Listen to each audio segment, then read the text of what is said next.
Good morning guys. Kasabong Luzon guys. Minina walang wala na sa inyo ating mga followers, ating mga viewers, ating subscribers dito sa channel YouTube Cleo Kasabong TV. Sa umaga na ito ngayon magbigay ng konting tips sa inyo tungkol sa alaman ko naman sa kulay sa aming manok na tindahan.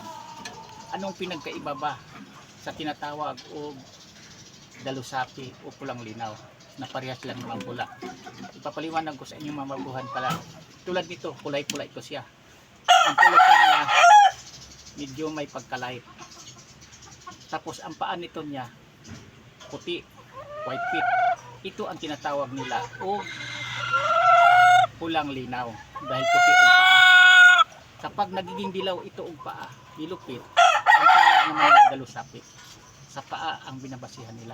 Kayong mga baguhan pa lang, sana makakuha kayo kunting idea dito sa ginawa kong kunting video tungkol sa kaalaman ko naman sa kulay na tinatawag sa karamihang magmamanok na kapag magiging puting paa, yan ang tawagin nila pulang linaw. Kapag magiging dilaw ang paa, kahit parehas silang napagkapula ang kulay, ang tawag nila yan dalusapi. Yan ang pangalan nilang tinatawag sa kulay. Pero para sa inyong mga baguhan pa lang, ang maibigay kong tip sa inyo, para sa akin, hindi na ako bumabasi sa kulay sa paa o pulang linaw man yan, puting pa o dilaw, tawagin dalusapi. Ang sa aking binabasihan, basta ang nalagaan kong pinapalahi na kulay pula, maganda ang performance, maganda ang record, doon ako bumabasi. Hindi na ako bumabasi kung anong tawagan man yan, pulang linaw o dalusapi. Basta ang alam ko na ang tawag nila sa ganitong paa, mga puting paa, pulang linaw. Kasi puting paa. Kapag madilaw paa, kahit kakulay pa nitong pagkapula, kahit kapatid nito, basta dilaw ang paa, ilupit, ang tawag nila yan dalusapi dahil dilaw ang paa.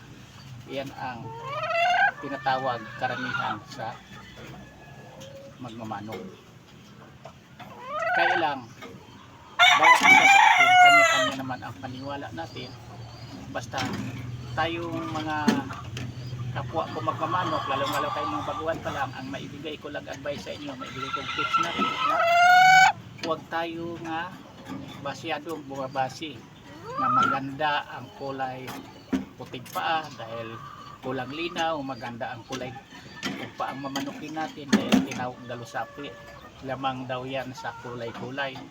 Maniwala naman ako minsan sa kulay, pero ang pinaka-importante talaga, ang pinapaniwalaan ko, yung performance kasi sa linya sa manok. Yan ang binabasihan ko kasi yan ang magbigay sa atin swerte talaga na lamang sa panalo kaysa talo. Kung minamanok natin na kahit anong kulay man yan, na pagkapula ang tawag niyan, basta maayos, maganda ang performance, winning line na linyada, yan ang pinaka-importante para sa akin o para sa inyo dapat na mamanokin nyo. Parang hindi kayo lugi sa ginagastos nyo. Kapag magbinta kasi tayo, kapag manok natin nakilala na iyang kulay, pula na yan, kahit anong klase man yung paa, ang kulay, basta nakitaan nila, nasihan sila na kung manok sa atin, balik-balikan tayo. Anong niyada man yan sa pagkakula, anong kulay man yan sa paa, madilaw man yan o magiging puti. Yan ang pinaka-importante. Unang-una, piliin natin maganda talaga sipo sa pangatawan, hindi manipis, hindi pitsuhin, tapos sakto talaga sa sukat, tama sa sukat sa paalam. Yan ang dapat natin mamanukin. Tapos hindi yung manok na paayaw-ayaw. Ang mamanukin natin yung